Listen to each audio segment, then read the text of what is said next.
We're going to continue with the discussion on the chain rule. And in this video, we're going to look at a few specific things. One being, as per the title, the chain rule for powers. So basically, we're going to generalize the power rule with compositions.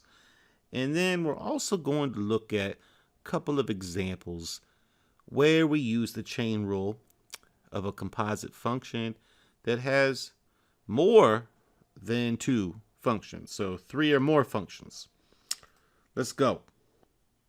All right, first of all, chain rule for powers. So generalizing the chain rule for powers. Suppose that you have a function here of the form h of x is equal to some function g of x to the power of n, assuming that the function g is differentiable at x, and also that this number n is an integer here.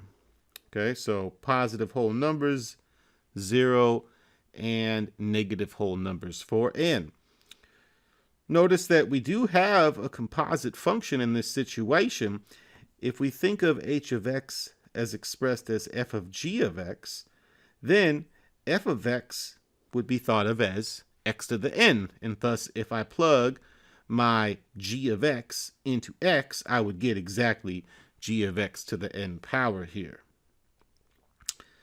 So what's the derivative of this function? Well, notice that if I differentiate f of x, so f prime of x with respect to x, that's just the regular old power rule we've been talking about. So n times x to the n minus 1. And therefore, f prime of g of x is, well, replace the x in that expression with g of x. So we get that f prime of g of x is n times g of x to the n minus 1. Now, why are we doing that? Because we're trying to differentiate h of x in general, right?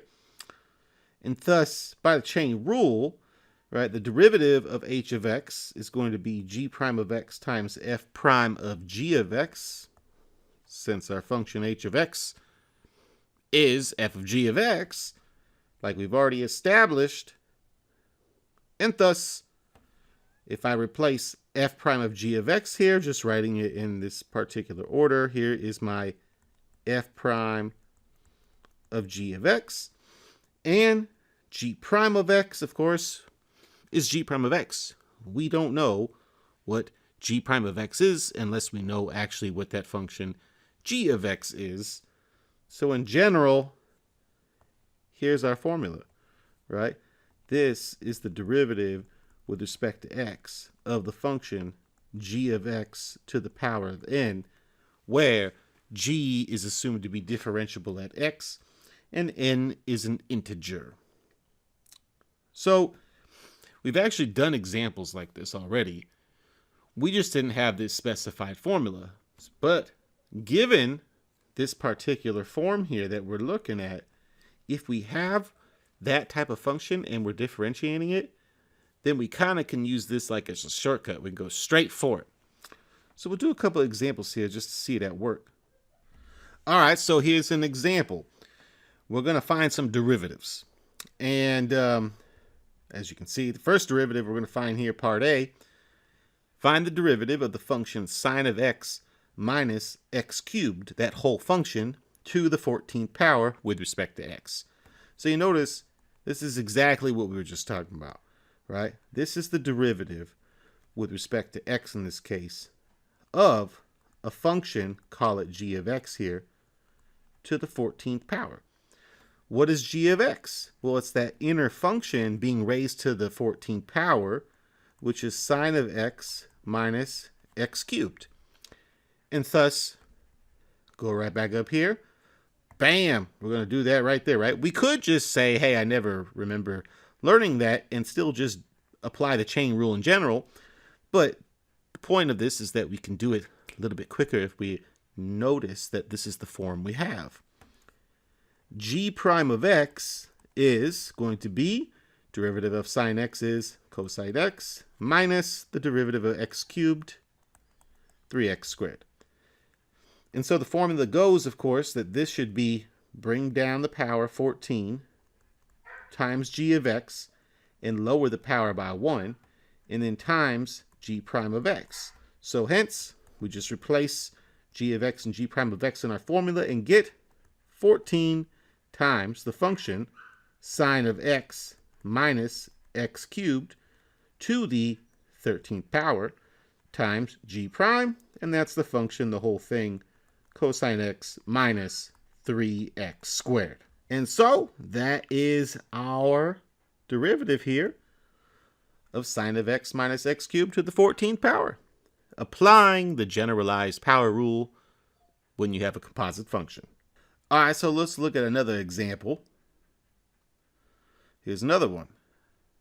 This time we're given the function e to the 3k minus cosecant of k, all of that to the negative 4th power, all with respect to k. So again, we notice this is the form differentiating a function of k with respect to k, say g of k here, to the negative 4th power. So it's that form again, right? And so the derivative of this should be negative 4 times g of k, lower the power by 1, to the negative 5th power, times g prime of k. So then, okay, what's g of k in this case? G of k is our inner function here, which is e to the 3k minus the cosecant of k. And it follows that g prime of k should be, we'll just differentiate that function with respect to k and get 3e to the 3k, and then minus, remember the derivative of the cosecant function is the negative cosecant function times the cotangent function. So that's minus a minus cosecant of k times the cotangent of k, and thus we get 3e to the 3k plus a cosecant of k cotangent of k. And now all we gotta do, just put together the pieces to the puzzle, and we get that this derivative here is gonna be negative 4 times g of x. So g of x here is e to the 3k minus, cosecant of k, all of that to the, guess I didn't need the brackets, but negative 5th power there, and then times g prime, we just found that that was 3e to the 3k plus a cosecant of k times cotangent of k. And there you go. Bam. So we can see that formula is handy sometimes, because if we have that form, it's quicker, right? Just snap to it. All right, so that's the first part. Now, last thing I really want to talk about this chain rule stuff is that we've seen a bunch of examples at this point if you watch the previous 2 videos. And now we say, well, what if we got a bunch of functions?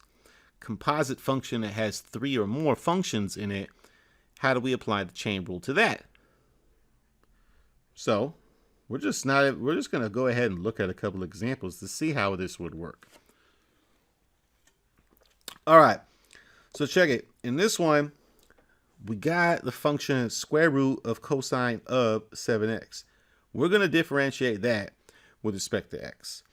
So what we want to notice here is, let's call this function k of x equal to root of cosine of 7x.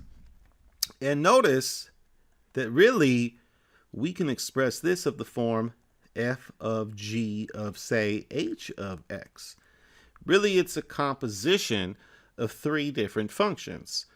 And if we identify those functions, then we would get that the innermost function h of x is going to be 7x. And then move your way out, right? Kind of think, work inside out. And so the inner function 7x, the next function, say, g of x, would be cosine of x. So g of h would be cosine of 7x. And finally, f of x would be the square root of x. So that if I put in g of h of x in for x for f, I would get exactly k of x here. So it's really the composition of 3 functions that we can see here, these 3 particular functions, 7x, cosine x, and the square root of x. Now, you can think of g of h of x as just some other function. I don't know, let's call it w of x. It's a function of x. What is it? It is the cosine of 7x, right? And so when we think of k of x here, well, k of x, as we've been calling it, is really just the same as writing f of w of x, since right above, right here, k of x is the same as f of g of h of x. So all I'm doing is replacing g of h of x with w of x, where w of x is the composite function cosine of 7x. And so you can kind of get an idea of how this chain rule works and why it's really called the chain rule. Because if we have many different functions composed with each other, we can always work on the inside out, and then we can always put the result in the form of just a function of another function, where that inner function might be the composition of many other different functions. And so the chain rule applies, and thus k prime of x here should be, well, derivative of the inner function with respect to xw prime of x times derivative of the outer function f prime with respect to the inner function w of x. And you say, oh, okay, well, we could find that. But notice that w prime of x is just the same thing as, remember, w of x right here. It's another chain rule, right? So that would be the derivative of the inner function h prime of x, so derivative of h with respect to x, times the derivative of g with respect to h of x. And therefore, what do we get? We get that k prime of x here is really the same as w prime of x, so that's h prime of x, g prime of h of x, times f prime of w of x, but I'm going to replace w here in my formula with g of h of x. So we don't necessarily have to decompose all of this every single time we try to find a derivative. However, it's nice to see it, because once you get good at it and you do it many times, you don't have to write this all down. You can see the chain happen. But I'm going to go ahead and just find all these derivatives now. So h prime of x going to be derivative of 7x with respect to x. That's just 7, right? G prime of x, derivative of cosine x with respect to x. That's a negative sine x. And then the derivative of f of x with respect to x, that's the derivative of the square root of x. So remember, derivative of square root x is 1 over 2 root x, previously established result. And now we piece together everything, right? What are we after here? We're after this thing right here, this monster-looking formula. Now we have h prime, right? H prime is 7. We have g prime, but we don't have g prime of h. So let's go ahead and write down g prime of h of x.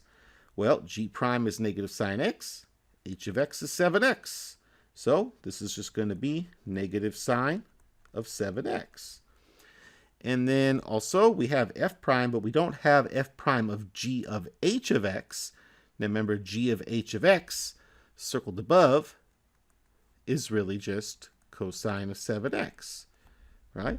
So then this would be for f prime of g of h of x, that's going to be 1 divided by 2, and then root of cosine 7x. And thus, we can finally write the result is that k prime of x here, otherwise known as the derivative with respect to x of the square root of the cosine of 7x, is going to be, multiply all these together, so we get a 7 times g prime of h, so a negative 7 times sine of 7x, and then times f prime of g of h of x. What's that going to be? Well, all divided by 2 square root cosine 7x. And bam, there you have it. So you can always do this, right? You can always work inside out. And, you know, I can make an example of 4 functions being composed, 5 functions, 20 functions. And it does get a little tedious, but we can always go through all of these steps and just work with the inside out until we get to the desired result. And then we get our derivative. That's the name of the game. So that's it for this video. Wait, hold on. I gotta take a little sip.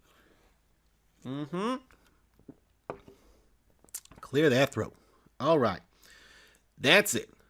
We're done with chain rule, at least for now. Until the next one, you know what it is. It's Math and Beats. I'm out of here.